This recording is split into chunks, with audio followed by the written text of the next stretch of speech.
Bonjour. Alors bonjour, maître Dao. Maître, mais ça va pas, non, non, surtout pas. Bonjour, mademoiselle Sandra. On espère que vous allez bien. Un sujet très important ici, et je pense que j'aurai aussi l'occasion avec Dao de répondre à certaines de vos questions sur le shift. Ah oui, Les polarités et le phénomène de shift au cœur même de la flamme jumelle dans le processus de la FJ, flamme jumelle. Waouh, FJ, yo. FJ. Oui, phénomène assez incroyable qui se fait, alors vraiment inattendu. C'est quelque chose qu'on ne va pas du tout pouvoir fabriquer parce qu'on veut le shift, pas du tout. C'est quelque chose qui apparaît vraiment au tréfonds même de la relation. C'est quelque chose qui se fait par lui-même. Donc on a déjà lu, vu et reçu aussi beaucoup de témoignages sur ce phénomène. Et donc on a vraiment une envie de vous parler des vécus plutôt intérieurs et en fait ce qui se passe aussi énergétiquement parlant, en essayant de décrypter ce phénomène étrange. Et naturel. Absolument. Parce que souvent ce qu'on pense étrange ou surnaturel est en fait le fondement même de la vie. Oui, c'est étrange parce que ça sort de notre cadre de pensée, de ce qu'on attend. Donc ça, encore une fois de plus, c'est le jeu de l'ego. C'est quelque chose qui vraiment... C'est vraiment une alchimie, on peut le dire comme ça, une transmutation, une transformation qui se passe à l'intérieur. Et c'est probablement lié au niveau de l'âme. J'aurais envie de dire que vous ayez rencontré votre flamme jumelle ou pas, c'est pas important. La vie vous amène tous les paramètres qu'il faut pour entrer dans votre unicité. Si, c'est important de rencontrer sa flamme jumelle quand même. Non, si je le dis, ça c'est mon habitude. Non, vas-y. Pardon. Alors que pour moi, pas du tout. Bon, d'accord, super, merci. Ouais, c'est pour rire. Donc la flamme jumelle a de l'humour aussi. Oui, et puis ça joue toujours sur les frottements de l'ego, tous ces trucs-là. Donc en vérité, chacun d'entre nous est sur sa propre route, son propre chemin, sa propre voie vers l'unicité. La rencontre de sa flamme jumelle est un puissant vecteur d'accélération. C'est comme si vous filmiez quelque chose et à un moment donné, vous mettez en accéléré. Oui, c'est vrai. Accélération dans la souffrance, les jeux d'égotique, mais aussi accélération dans les épiphanies, les prises de conscience, les joies extrêmes, l'amour extrême, l'amour inconditionnel. Donc ça va vraiment dans tous les sens. Et en fait, on s'éloigne complètement de la thématique, parce qu'on est tous les deux animés. Non, la thématique, c'est le shift. Non, mais c'est intéressant de parler de ça, justement. Donc, le shift en lui-même... Le shift en lui-même est un moment très particulier qui suit la nuit noire, donc l'œuvre noire, on va dire, dans lequel le runner a été plongé... le chaser, je suis désolé. Le chaser, suite à une séparation et une coupure assez brutale en général, va être plongé dans un travail interne considérable. Et suite à cette nuit noire de ce travail interne profond, que le runner fait aussi à un certain niveau, on y reviendra, au niveau des étapes on y reviendra, mais on voudrait vraiment parler du shift. Le shift, c'est un moment donné qui va ponctuer et finir cette nuit noire par un retournement des énergies, retournement des tendances énergétiques, des polarités. Ce shift intervient dans le runner. En tout cas, c'est pour nous, c'est ce qui nous est arrivé et des témoignages qu'on a eus, c'est apparemment ce qui s'est passé. C'est un moment où cette fuite, cette négation, non, c'est pas vraiment une négation, cette fuite par peur très profonde de l'intimité que crée la flamme jumelle, à un moment donné, probablement lié au travail du chaser dans son intériorité, à un moment donné va laisser la place à une soudaine nouvelle polarisation où le runner arrête de courir et soudainement il se retourne et il sait ce qu'il savait au début à la rencontre, puisque les deux le savent à la rencontre, mais il sait d'une manière intime et profonde et absolue, comme le chaser le savait à la rencontre et l'a gardé en tant que gardien de flamme. Le runner d'un seul coup, mais c'est pas quelque chose de psychologique, ça vient des entrailles, ça vient des profondeurs, il sait que l'autre est sa flamme jumelle et soudainement il se réveille. On appelle ça le réveil, on appelle ça aussi le shift, et c'est un véritable réveil du runner qui d'un seul coup prend conscience, mon Dieu, mais c'est elle, mon Dieu, mais c'est ça. C'est quelque chose qui le submerge, quelque chose qui est difficile à exprimer en termes vraiment techniques, parce que c'est pas quelque chose qui est provocable, on en a bien conscience. C'est quelque chose qui se fait à un extrême moment donné. Et je ne sais pas, peut-être pour ton témoignage en tant que chaser dans ce moment-là, peut-être que tu pourrais dire ta disposition, quelque chose qui aurait pu faire chez moi, qui était donc runner, ce shift et cette polarisation du coup plus yang. Donc cela s'est fait également pour le chaser, ce retournement. Donc il faut vraiment revenir sur une compréhension du yin et du yang. Donc le yang qui est beaucoup plus sur le plan de la physicalité, de la matière, de l'action, de la volonté de comprendre ce qui se passe dans le couple, volonté d'apprendre, volonté de convaincre aussi. Il faut savoir que le chaser, donc le yang, le porteur de la polarité yang au moment de la rencontre, de la reconnexion, ça c'est important de le dire. En fait, cette polarité s'appelle également dans l'Égypte antique le porteur de mémoire. Le chaser est le porteur de mémoire et le runner le porteur de réunion. Alors moi j'ai appris en fait ces expressions qui m'ont beaucoup aidée par le biais de Christine Roy, qui est une thérapeute. Que je remercie infiniment. Au passage, elle m'a beaucoup aidée. J'ai eu une session d'une matinée complète avec elle parce que j'avais besoin effectivement de comprendre certaines choses. Donc la polarité, c'est comme une coloration, si vous voulez. Une coloration, le yang, il est plus dans les tons rouge, orange, jaune. Et le yin, le runner, est plus dans les tons de bleu. Et là, on est tous les deux en bleu. Bleu, mauve, voilà, c'est ça. Bleu, mauve. Donc ce sont des fréquences, je dirais, des fréquences plus célestes, plus ouvertes, une fréquence plus élevée, plus intuitive également. Donc, quand j'ai rencontré Dao, j'étais dans cette polarité de chaser, donc avec vraiment un penchement, vraiment porteuse de mémoire. C'est-à-dire que très vite, j'ai compris qu'il se passait quelque chose de particulier. Parce que je sortais complètement de mon cadre habituel de raisonnement, de ressenti, de volonté propre. C'est comme si mon corps se mettait à vouloir quelque chose. Tous mes corps conscients s'étaient vraiment porté littéralement vers ma flamme jumelle, donc vers mon runner. Et donc lui, le runner, le yin, a effectivement fuyé à ce moment-là. Voilà, il y a une fuite, je nuance légèrement, je te laisse continuer, je nuance légèrement, il y a vraiment, donc, c'est vraiment ces deux forces qui sont vraiment, il y a une fuite chez le runner, c'est clair, mais constamment aussi, c'est pas tout à fait tout noir ou tout blanc, il y a vraiment, pendant cette phase avant le shift, avant la nuit noire, avant le shift, il y a réellement des moments aussi où les deux sont vraiment dans le retour. Et c'est ça qui va nourrir en fait. Il y a des processus alchimiques, on y viendra plus tard, encore une fois de plus, vraiment dans ces mouvements-là du runner qui part et du chaser qui continue sa progression, qui va induire plus tard d'ailleurs le shift dans toute cette énergie mise. Mais vraiment, il y a aussi des moments donnés où il y a une pure réunion, il y a des purs balancements harmonieux, où l'âme reprend totalement ses droits. Voilà, je voulais juste dire ça. Ça, c'est important de le dire. Donc, quand on s'est rencontrés, nous étions polarisés, on pourrait dire colorés.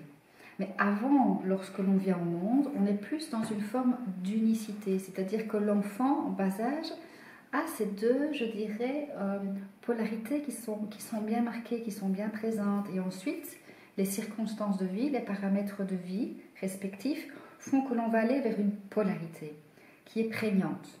Donc le yang, le chaser et le yin pour le runner. Et dès le moment de la reconnexion, lorsque cette attraction et cette danse, cette flamme existent, qu'est-ce qui fait que l'on se sent si bien? C'est qu'en présence de l'autre, lorsque l'on est dans le cœur en tous les cas, et non pas dans la peur de l'ego, lorsqu'on est dans le cœur, on ressent littéralement les polarités qui se réunifient. Progressivement, en présence du yin, le yang se sent vraiment élevé. Donc il y a, c'est quand même malgré tout ces périodes fugaces où il y a, lorsque nous sommes dans le cœur, vraiment cette réunion de flammes. Donc ça veut dire que l'on regoute à l'autre polarité, avec tous les paramètres qui correspondent à ces polarités. On en parlera dans la séquence énergie entre flammes jumelles et cette plan de conscience. Et donc, on regoute à ces polarités, cette unification du yin et du yang, cette complétude.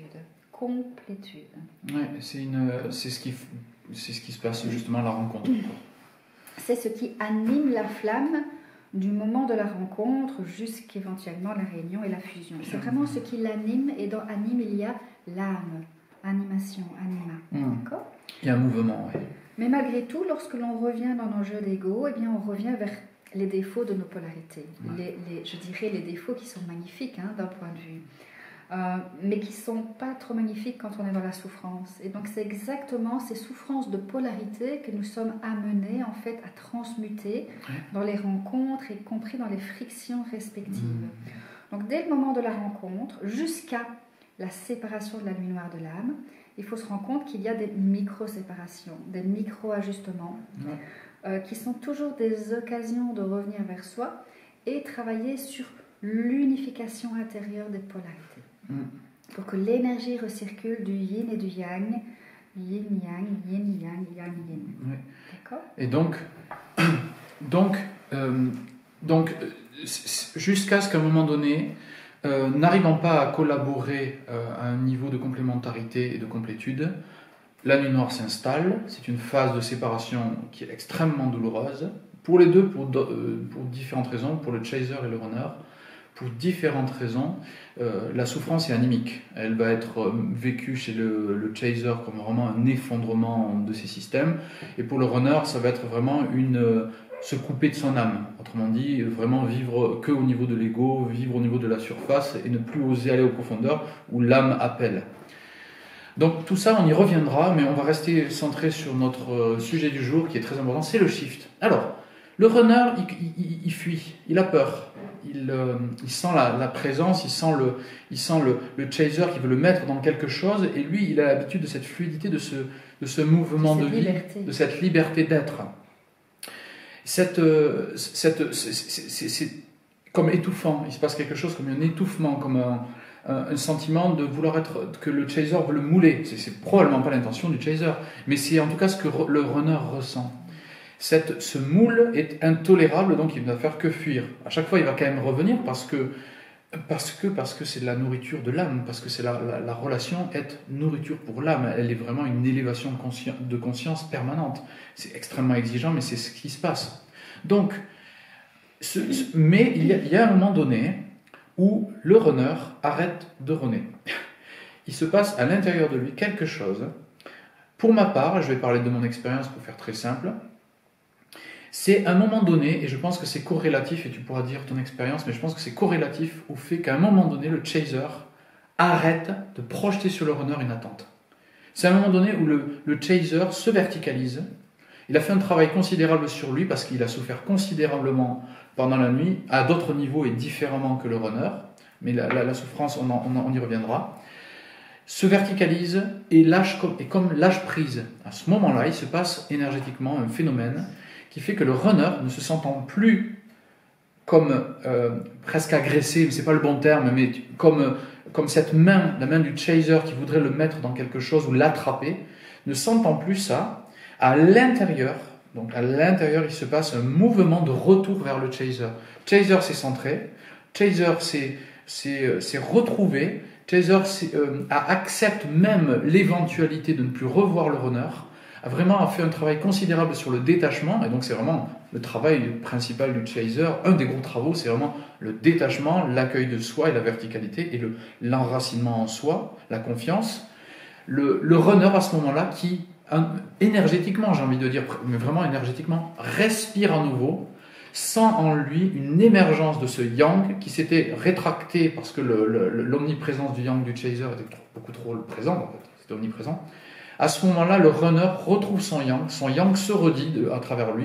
C'est pas volontariste, je précise une fois de plus, c'est pas un phénomène qu'on pourrait dire au niveau technique, quoi. C'est quelque chose qui se passe. C'est un phénomène énergétique qui se passe. Et à ce moment-là, parce qu'il y a la respiration nécessaire, et c'est un court instant, c'est rien du tout au niveau de temporalité, c'est vraiment un court instant. Ça s'est joué en 3 jours. Voilà, ça se joue à très très très peu de choses. 3 jours, en plus, c'est très symbolique. C'est très très peu de choses. À ce moment-là où le chaser s'aligne, accepte l'inacceptable pour son ego de base, c'est-à-dire vraiment lâcher, à ce moment-là, le runner retrouve ses pouvoirs, en fait, une partie de ses pouvoirs en tout cas, et se rappelle soudainement, avec une acuité absolue, une certitude absolue, la même certitude absolue qu'a tenu le chaser pendant toute la période avant. Soudainement, le runner sait qu'il a en face de lui sa flamme jumelle. Il le sait à un niveau pas du tout psychologique, mais à un niveau des profondeurs. et il devient le porteur de la réunion. C'est à ce moment-là que le chaser qui a fait son travail, je dirais, en premier. Parce qu'on pose souvent la question dans la nuit noire de l'âme. Je pense qu'il y a un travail qui se fait en écho. Dès que le chaser fait un travail à l'intérieur, le runner le sent. Parce qu'il y a des nœuds, des révélations en fait qui doivent être libérées de part et d'autre. Tout travail que vous faites sur vous, chaser, aura une co-résonance parfaite avec le runner et réciproquement. Cependant, dans la temporalité, dans l'horizontalité, le chaser qui est le porteur des mémoires et donc presque le porteur de souffrance, j'aurais envie de dire. Parce que le chaser, dès le début de la relation, il sait qu'il se passe quelque chose d'extraordinaire, sans pouvoir immédiatement mettre un terme dessus, puisque nous avons découvert cette relation de flamme au fur et à mesure. Donc à ce moment-là, il y a une souffrance extrême du chaser au moment des micro-séparations, et puis de la grande séparation, en fait, où il y a une souffrance qui est physique, psycho-émotionnelle et animique, qui est tellement intense qu'il n'a d'autre choix pour survivre à cette intense souffrance et douleur, en fait, que de réaliser un travail, je dirais, d'alignement, d'unicité à l'intérieur de lui. C'est-à-dire qu'il fait là un travail puissant d'intégration de la polarité yin à l'intérieur de lui. C'est-à-dire que ce qu'il trouvait dans la réunion et dans la danse avec sa flamme, il doit le trouver à l'intérieur de lui. Il est puissamment invité par la vie qui va le soutenir du moment où le chaser a conscience de cela. Du moment où le chaser a conscience qu'il doit faire un travail considérable sur lui, de réalignement de ses polarités intérieures, eh bien il est sauvé, en vérité. Parce que la vie va amener toutes les circonstances de vie qu'il faut, toutes les prises de conscience, tous les éveils nécessaires, tous les paramètres, pour pouvoir revenir et travailler à son unicité. C'est en cela que finalement, le chaser, à un moment donné, réintègre sa polarité yin. Et on parle de shift. C'est comme si le chaser devenait un petit peu runner. Parce que le chaser réintègre sa polarité yin. Et dès que le chaser a fait son travail, en ce qui me concerne, 3 jours après, alors qu'on n'avait plus de contact pendant 6-7 mois, du moment où j'ai profondément, donc pas uniquement dans le psycho-émotionnel, pas uniquement sur le plan du mental, mais dans l'intégration de tous mes corps conscience, dans chacune de mes cellules, quand j'ai intégré ces 2 polarités yin-yang électromagnétiques, mais vraiment se lâcher prise finalement sur cette attraction yin que l'autre pouvait apporter, sur cette complétude que l'autre pouvait apporter, dès l'instant où j'ai réussi en travaillant sur moi et en collaboration avec le vivant, dès l'instant où j'ai réalisé cette unicité ou toucher à ce goût, en tous les cas, parce que c'est quand même un travail de toute une vie. Ça continue tout le temps. C'est un travail de toute une vie. Mais dès cet instant-là, 3 jours après, mon runner me recontactait. Et je vous assure que c'était complètement inespéré et c'était devenu inattendu. C'est-à-dire que je pouvais me sentir parfaitement heureuse dans ma propre complétude. C'est à ce moment-là, en fait, que le runner revient. C'est ça. Donc, vraiment, ça, c'est un message d'espoir pour tout chaser ou tout runner. La nuit noire est indispensable, car elle correspond, dans la tradition, à l'œuvre noire, c'est-à-dire que ne peut se faire une réunion, puis plus tard peut-être une fusion, mais la fusion c'est encore une nouvelle étape. La réunion ne peut se faire que dans la mesure où on fait face à son ombre intérieure, à son intériorité. Nos nombreuses ombres. C'est un travail qui est totalement impulsé par la flamme, c'est pour ça qu'on le répète, ce n'est pas un chemin facile. C'est dès l'instant, et ça sera ensuite valide partout, cette grosse étape de nuit noire va être suivie de micro-étapes de remise tout le temps en chantier, en quelque sorte, de cette matière qui demande toujours à être travaillée à l'intérieur de nous. Mais c'est le gros morceau, c'est-à-dire le moment donné où on rentre dans le laboratoire, le fameux laboratoire alchimique, c'est-à-dire notre intériorité. Et c'est là que tout se joue en fait. Dans la relation de flamme, c'est là que tout se joue. C'est-à-dire que à ce moment-là, le runner retrouve son yang, il redevient actif, Il ramène enfin, il a le sentiment enfin de pouvoir mener quelque chose à un certain niveau. C'est bien sûr tous les deux qui mènent la danse, c'est une danse à deux. Mais il ressent enfin que lui a son mot à dire, parce qu'il se sentait totalement étouffé par le chaser. Il devient enfin un peu plus chaser, mais c'est pas totalement vrai parce qu'il va pas devenir totalement chaser. Il va simplement lui intégrer à nouveau sa force yang, c'est-à-dire trouver sa volonté propre. Il va aller enfin vers le chaser. Le chaser, lui, il est maintenant aligné. Enfin, il n'est plus vraiment chaser parce qu'il est vraiment plus yin-yang en fait. Il a trouvé son équilibre.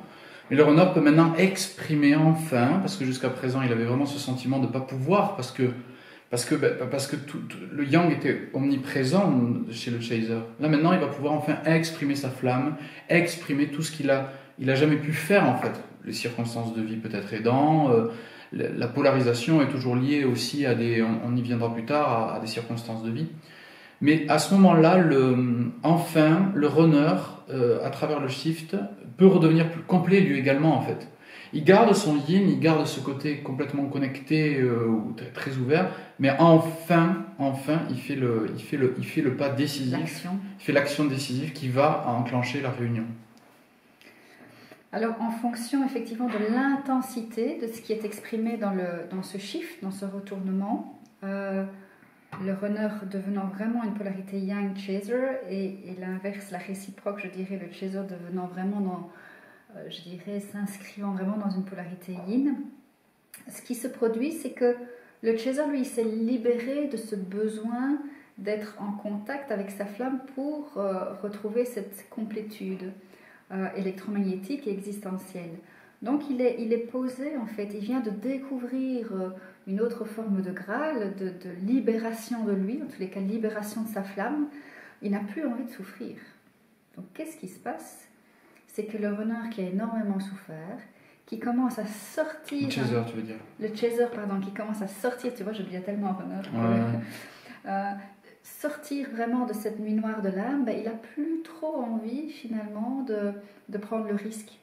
Et donc, qu'est-ce que le chaser fait? Et je vous assure, c'est quand même extraordinaire de le ressentir.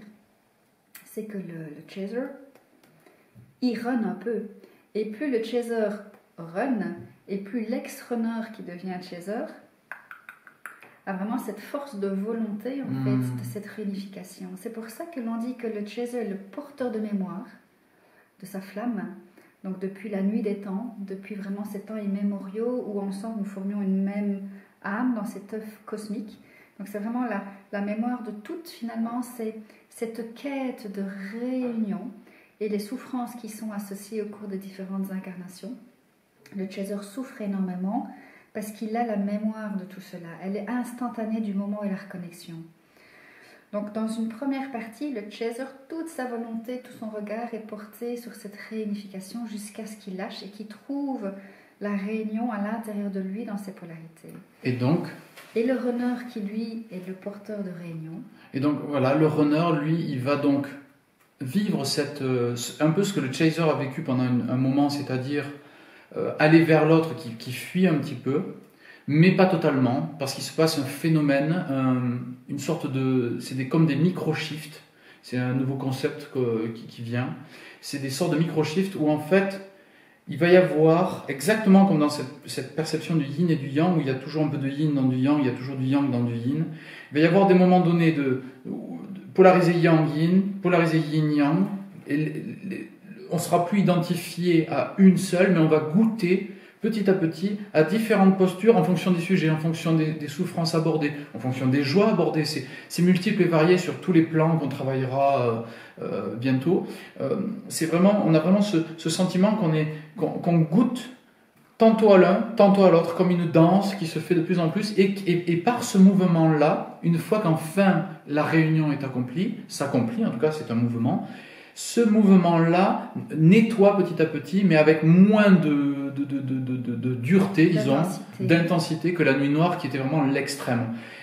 Il y a vraiment comme un flux et un reflux dans lequel chacun goûte un peu de ci, de là, en fonction d'énormément de choses. C'est un nettoyage. Là, tu parles de lorsque la réunion a eu lieu. Quand la réunion a eu lieu. Donc, on en parlera plus tard. On voulait juste parler de ce shift et peut-être de ces micro-shifts.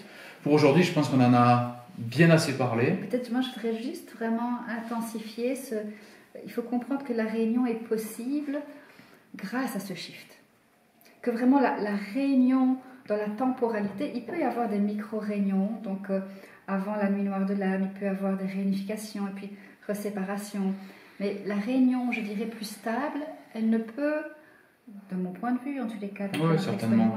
avoir lieu que si vous avez profondément dans vos chairs, dans vos corps conscience, vécu ce shift vibratoire. Ouais.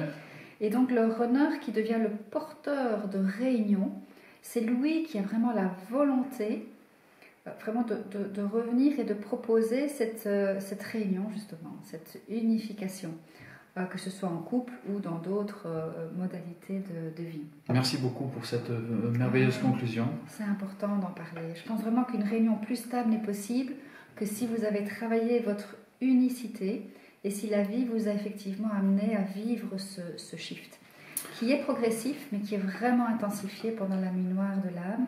Et on aura l'occasion peut-être d'expliciter ce qui, effectivement, vient soutenir dans les paramètres de vie, ce qui vient soutenir ce shift. Il y a plusieurs paramètres, on en parlera dans la vidéo prochaine.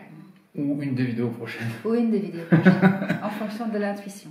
Eh bien, nous vous remercions sincèrement pour votre écoute. Nous vous souhaitons tout le meilleur pour votre cheminement. Nous espérons que nous vous aidons dans votre cheminement. Nous mettrons en bas les liens vers nos sites, nos différents mails, etc. Si vous avez des questions. Nous proposons aussi notre aide et nos suivis de flammes. Oui. Nous avons beaucoup de demandes, donc n'hésitez pas de toute façon à nous envoyer un mail sur aoralchimiedelame@gmail.com et nous répondrons le plus vite possible. En vous remerciant beaucoup. On vous embrasse, lumière à vous. Prenez soin de vous. Merci.